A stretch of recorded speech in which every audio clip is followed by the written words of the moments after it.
What's up everybody, hope you're all doing great. Welcome back to Cilinix Crypto. Good morning. If you're new to the channel, welcome.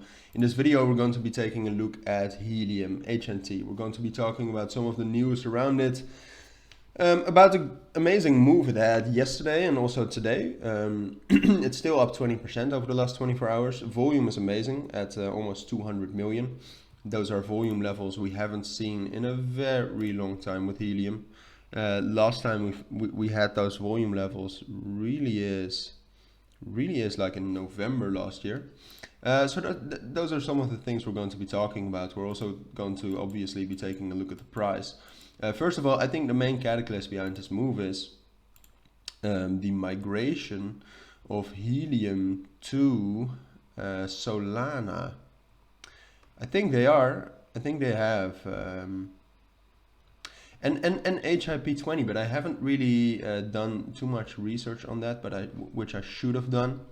But they are at least exploring, I think, of how to use Solana to actually grow Helium, which I think is a great move because you drag in a little bit of the Solana community. And apart from that, maybe their blockchain is also more suitable for Helium. Apart from that, I mean, Helium is a little bit overvalued, I think. I still think that the project is amazing and it has some real use and some real utility, all right? So the community behind it is great too, because you have a real community that is participating in the blockchain by setting up nodes all around the world, all right? So the fundamentals behind this project are still great, I think, but there are just some things that could be done better. And if you take a look at Helium over the last month, for example, we've just been in a very steady downtrend, which this move is amazing, but we've only gotten back to the prices we were at the 1st of September. All right, you should, I mean, I'm not trying to be overly negative, but Helium has been in a huge downtrend for a long time, and a move like this is great. But if you bought Helium in June, which is a very low point for crypto altogether, you would still be down a lot. All right, so just wanted to mention that. If we take a look at the price though, a little bit of the short term, what you can see is that we had an amazing bullish breakout over 4.6, found some resistance at $5, eventually got to 5.6. So to me, there are basically two things that can happen, and it all depends on one thing, all right?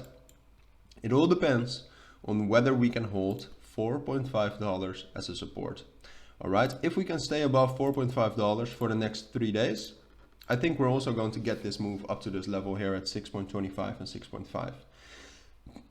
I do think this is going to be our final resistance, and that from here we'll start to drop down again and then probably consolidate on top of 4.5. So basically that is what could happen. I think this is the most likely scenario, all right? But on the other hand, you should know that it all depends on whether we can hold 4.5. As I said, I think we will. I think something like this is the more likely scenario. But the moment we break down below 4.5, we're just going to drop down to $4, take a break retest, and start to trend down towards 3.5 and $3 and 2.5 again in the long term. All right, so not this quickly, but in the long term, I think we will. We just need to keep that momentum in the price right now, and keeping that momentum for Helium means staying above 4.5. So yeah, that's my analysis for now on Helium, or HNT. That's a abbreviation. If you do have any questions about it, feel free to ask me down in the comments. But for now, I'd like to thank you all for watching and listening, and I hope to see you all in my next videos. Take care today, and bye.